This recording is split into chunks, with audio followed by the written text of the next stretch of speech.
How's it going, everybody? This is Derek Quick with Count Fortune. This video is going to be about Fission Uranium. It is one of the most exciting stocks I have actually covered in a long time. I am long on this stock as of yesterday. They had some breaking news. I'm going to cover exactly what went down with this company and where I see this company going and how amazing their projects are. We're going to go deep into a deep dive into really where this company could go. But thank you first for hitting the like button on the last video. We got 1,000 likes, and I said to you guys that I'll complete the Uranium documentary part 2. I'm going to hold myself accountable and actually get that done this week. So if this video gets 1,200 likes, I will continue to cover uranium stocks. Even if I'm not investing in them, I want to make sure that I cover everything, and I want to find the next 100 bagger. And Fission Uranium is very exciting. We're going to jump right into that right now. So Fission Uranium, it is the world's largest near-surface high-grade uranium project, and we're still in these very early stages. Now, Fission is in the Athabasca Basin. They're there in Canada, and this is the best jurisdiction in the world. So it's the top 10 mining investment jurisdictions in the world, and they have great access. There's a lot of big companies there, you know, Cameco, and these companies are the largest in the industry. So it is the best place and the highest grades in the world.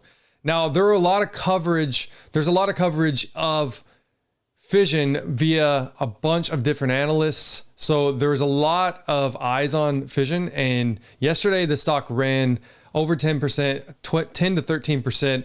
And it was because of some news we're going to talk about. Now, what I really do love about this company is that being in the highest grade area in the world for uranium, their project, Triple R, is possibly the highest grade project in the world. And we're going to actually see that in the coming months, what these grades are coming out as. Now, Triple R, this project is going to be an underground project. So it has a very small environmental footprint. So when they go to get the permitting, this is going to be, in my opinion, be a lot easier. And this area is great because, you know, we've had some great deposits around here. We've had Arrow that's like 3 kilometers away from NextGen. Their market cap is over 6 times the amount of Fission. Now, this grade could be upwards of 40%. Now, I actually talked to some geologists about this in the past day. And what John Quake says, if you don't know, go follow him. He puts out a lot of good information. He says that when they do these assays in small intervals, that the grades actually can peak to well over 40%. But when they apply the industry standard, it can drop the grade. So it knocks it down. And he said that when they're assessing the economics of the mining deposit, you can look at the average grades of the sections. And that's how they're actually determined, the average grades in each section. So this could be one of the highest. I believe Millennium, which is about 18%. So this mine has a very high likelihood of being one of the highest in the world. You know, it's a very large mine. What I really do also like about this is it's only a 3-year construction life to get this mine going. Now, if I want to show you these, you know, to compare them, what's great is it's a shallow surface mine. So they can dig underground and they can be really, you know, get this high grade uranium fairly easy versus something like, you know, Arrow, which, you know, some of this uranium is really, really deep, a lot deeper, costs a lot more. So this could actually take only about 3 years construction time. Now, if you followed Paladin in the last bull market, you know that they got their mine up and going within those 4 years at the very peak of the market, but the stock ran like crazy in the multiple $billion valuation. You know, this is a way higher grade. We're talking the highest grade in the world, likely. And it's one of the easiest accessible places in the world. It's in the eastern part of the Athabasca Basin over here, where everything is going to be pushing, in my opinion, in the future. And that's because all of these mines, a lot of them, these are the world's largest, you know, highest grades that are producing, you know, from Cameco, Cigar Lake. A lot of these are down. You know, Cigar Lake, McArthur River, right now the production's on hold. Eventually these are going to be depleted. Everything's going to start to push out this way. And we're looking at the future. That's what we really want to invest in. That's what I'm looking at in this area. And also UEX is up here. So you got NextGen. So this is a potential, this company is going to potentially, what they're looking at in the pre-feasibility study is 13 million pounds of U3O8 per year for the first 5 years. And it's a low operating cost, one of the lowest in the world at $7. So the mine here, this is actually kind of a visual where they can like drill in like a portal underground. And then this is where they're actually looking at the R780E. This is their current mine plan, which they've also got some great areas at some other sites. And this to me is one of the most exciting things, because right now it's 102 million pounds, and this is indicated, and they're going to try to get everything upgraded to, in a sense, inferred. And I know there's a lot of like mining speak, and there's a lot of, sometimes confusing things going on, but basically once they get more tests and more, work done in this feasibility study, they're going to up this number. And I think that once they start to up these numbers and get them more to inferred, being a low $7 operating cost, this is going to start to get a lot more investors in, a lot of deeper pockets. And I think this is an easily $3 billion market cap it should be trading at very soon, because to me, it's just as good as Arrow, if not better. And I think that because it's so shallow, it's going to be one of the best price ratios if you're looking at what it's going to cost to mine these projects. Now, because it is such higher grade, it's going to take some more equipment and things like that, because it's, when Cameco and they're doing their drilling, a lot of this stuff is so highly radioactive. We're looking at, numbers that are really off the chart here. Now, if you look here, some of the CPS came back at over 65,000 on some of these. That's why this is what really got my attention. I'm like, wow, like this is higher than we've really seen. Now, like Quake said, some of these can drop eventually, as the time goes on. I think in November, they're looking at a lot of tests coming back, is what he was saying. So with this surface drilling, it's just such a big upside to me. The valuation, I think, in this area, it's very safe, judging by the life cycle of a mine. This is a chart here that I want to show. We're in this area, this pre-feasibility study. Some could say we're still even in this identification area, because, the share price is still low. I think the share price could easily be $5-6 where NextGen is at. And look where NextGen, they got the air deposit a lot deeper, a lot more costs. And we're looking at maybe even a higher grade. So where are we going to go from here? If we get $200 uranium, think about $7 cost and then $200 uranium, they're bringing 17 or 13 million pounds out per year. Once they get the mine going, this is insane.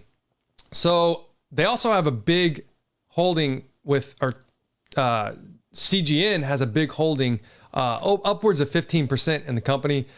Global X as well. I think Global X will continue to buy them out, or buy more of the company possibly, and just hold those shares. It's good support. And like I said, $7 in 3 years, they could get this construction going. They've got a minimal footprint on the environmental side. This is since the 1970s. This is like one of the biggest basement rock, finds that's easy to mine, that we've had since the 70s. So this right now to me is just ridiculously undervalued, has a mega upside. If we're comparing them to Denison or, like I said, NextGen, their market cap, these are actually have gone up a lot. Their market cap, I think, is close to 3 billion now, NextGen.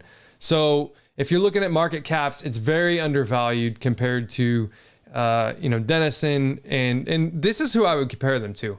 But we need to get this indicated and inferred number up. Obviously, their inferred number is even more right now than Denison with a lot of their projects.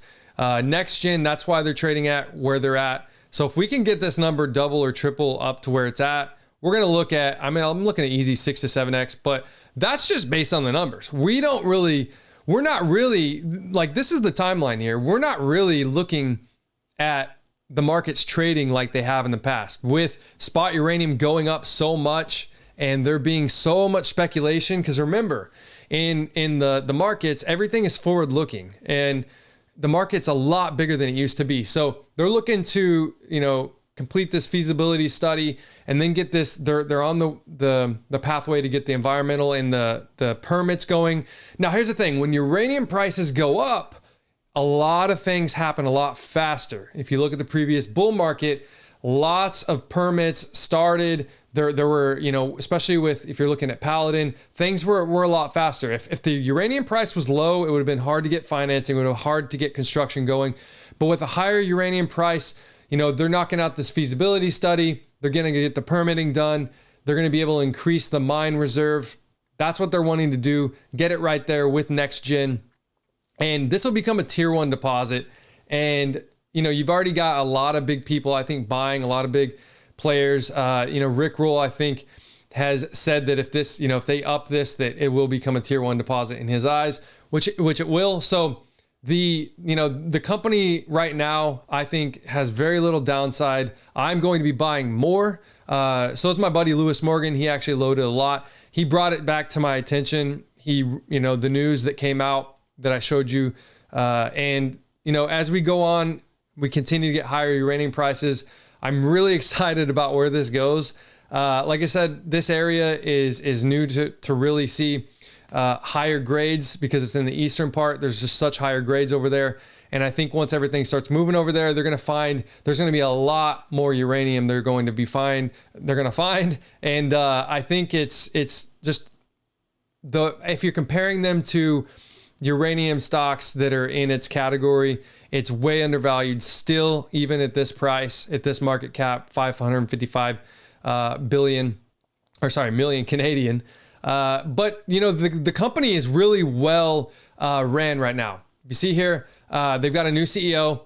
He's got 30 years plus experience as a geologist. I really do like that. He makes it plain and simple. He puts it out there. If you look at his recent interviews, one of the reasons I was not necessarily involved in this stock in the past year was because there was some things going on with the CEO, a lot of bad publicity.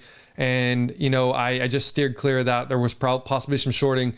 But I do know a lot of these people, some of these people I've seen a bunch on Facebook, and I've talked to them. So like Felix on Twitter, I believe he's a part of CGN.